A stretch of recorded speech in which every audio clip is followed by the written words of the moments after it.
What's up, everybody? Anthony here with Empire Music, empiremusic.com. Phone number at the shop, 412-343-5299. I feel very lucky to be able to show you, hopefully the first to show you, the new Player 2 from Fender. This is the Precision bass here. This one is in Hialeah Yellow, which is one of the new finishes in this line.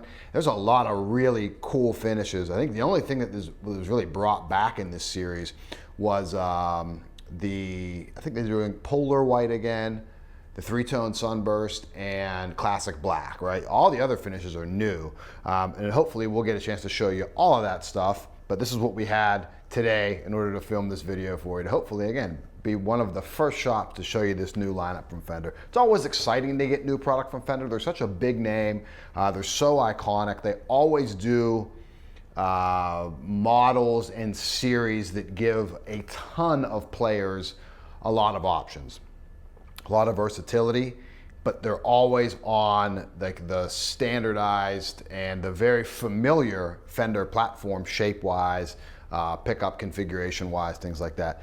This is no exception of it. So not a whole lot has changed on the bass side of things, the P and the J, from the Player to the Player 2, and that's a good thing because if it's not broke, don't fix it. They had and have a really good thing going with the Player series. That's like your mid-tier bass, Mexican made, but it is an absolute workhorse of an instrument. Well, again, whether we're talking P or J or the Mustang basses, like really, they are a bass for just about every player out there. If you're a seasoned player, a very experienced player, a professional touring player, and you don't want to take a bass that is super expensive out flying or on the road or in less than ideal gig situations. Not that any of us have ever had any of those, right? You know, we've never played some seedy bar on the wrong side of town where we're afraid to leave our instruments. I know I've never played any of those gigs ever in my experience.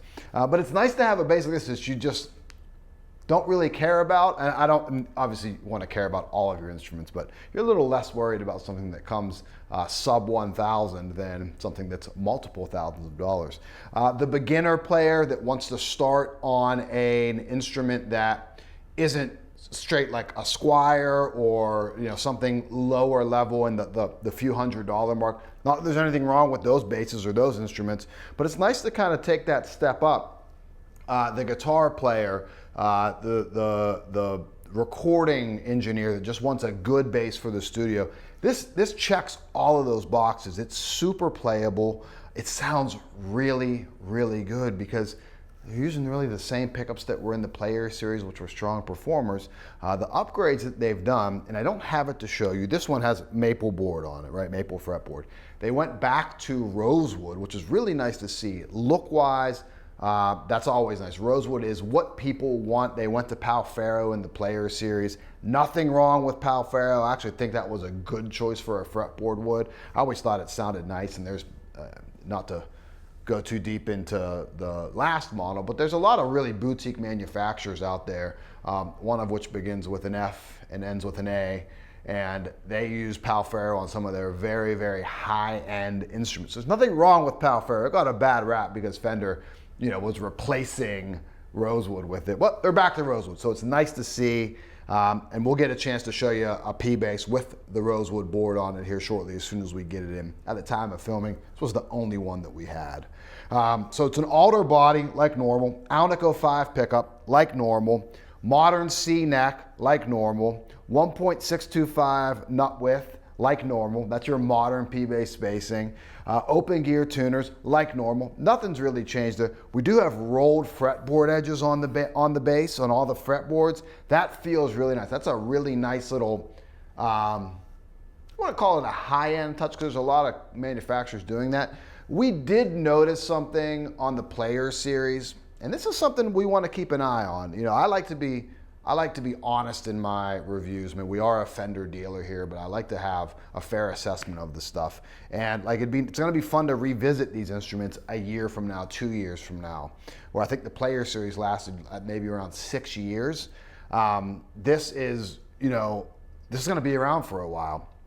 We did notice like sharp edges on the fretboards, not necessarily at first with the Player series, but over time, that quality control wasn't always the best with that. So this is rounded edges. It feels nice. It feels comfortable. It feels a little nicer than what we would typically think out of a Mexican series Fender. Sonically, it gives you really everything you want out of a P-Bass. Dead simple, nice tones. When I think of the Player Series, I think of that workhorse. I think of that down the middle, every player kind of bass. Sonically, it really gives you that. Now, I put the pickup on a DC resistor or on a multimeter to measure the DC resistance. That tells us the output of the pickup. Right? This was 10.72 on the output on the pickup. To put that into perspective, our Empire 58 custom shop basses come in the high 8s. A single coil vintage style 54, 51 P-Bass comes in the 6s. That would be considered low output. A high output pickup, which would be like a Seymour Duncan, like a quarter pounder style pickup, can be like high 12s, 13. And that's where we really start to get a lot more presence and punch out of it. This coming in at 10.7, 10.72 to be exact, this particular one, is perfect.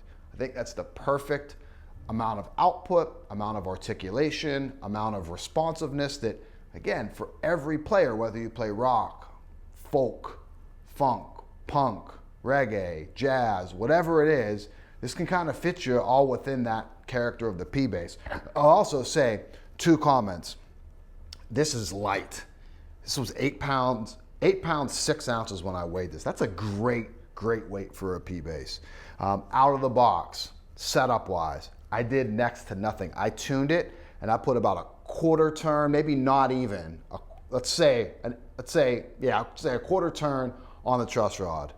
And it was dialed in. It plays really good. I did lower the pickup on the D and the G string just a bit, just to kind of even out the output. That's really for my attack too. That's something that, because of my technique, I go over really hard, so I dig a lot on those higher strings. I generally have to put that down. So that's a little bit personal there.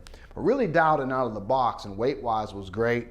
Fretboard edges feel good. Something we want to keep our eye on, though, for the years to come is, does that stay consistent? Are the basses consistent? I don't know. This is the only one that we have. Do we see ones come in at 9.5, at 10 pounds? They stay in the mid-8s? Be really great if they did. I expect the pickups to be pretty consistent, machine wound, Alnico 5s. All right, so all that out of the way, what's it sound like? At the intro there, I was playing full volume, full tone. We'll dive right back in there.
Again, really what we expect out of a P-Bass. It's not the most refined sound when we start comparing it up to the custom shop stuff that, I mean, I've said this before in videos, like our point of reference, my personal point of reference on basses, Fender basses to be specific, is very vast. And I've played everything under the sun, so I can compare. I have I feel like my playing experience lets me really relate every model to each other. Is it as refined as one of our Empire 58Ps or a really nice 62P that we see out of the custom shop?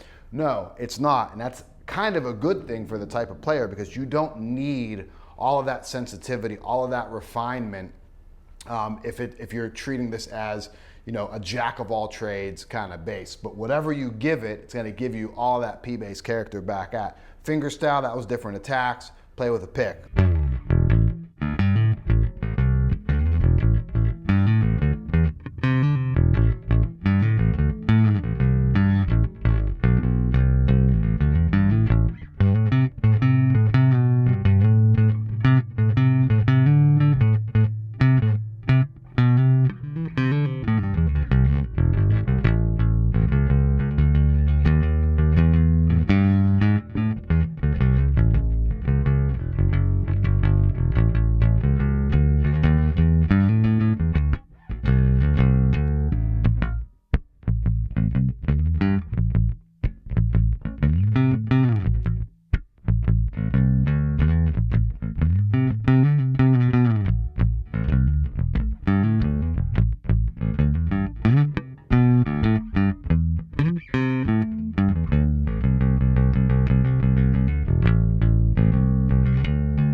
compare that to fingers.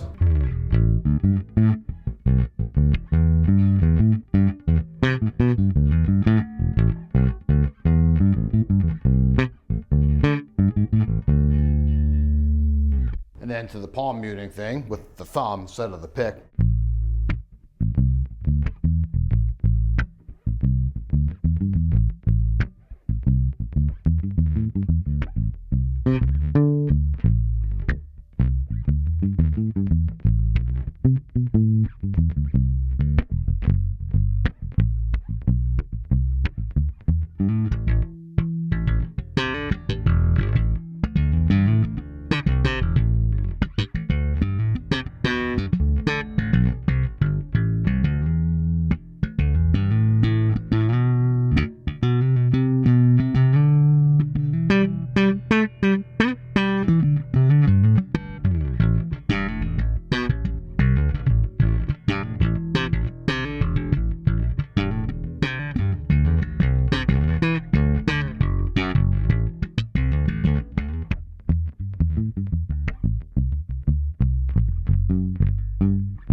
So throwing a lot at this bass at once there, a lot of different techniques, performed great, sounded, again, exactly like I expect a bass like this to sound, with some new finishes and some new features on it. It's kind of a no-brainer if you're looking just for that really nice mid-tier bass. Fits that perfectly.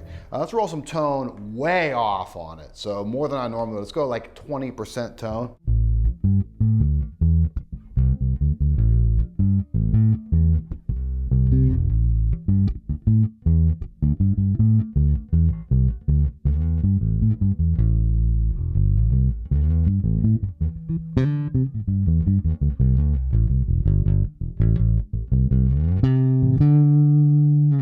We'll slowly start bringing some tone in.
Awesome bass, really strong performer. Again, like, I don't know that you're gonna find more of the standardized P-bass character out of something at this price tier.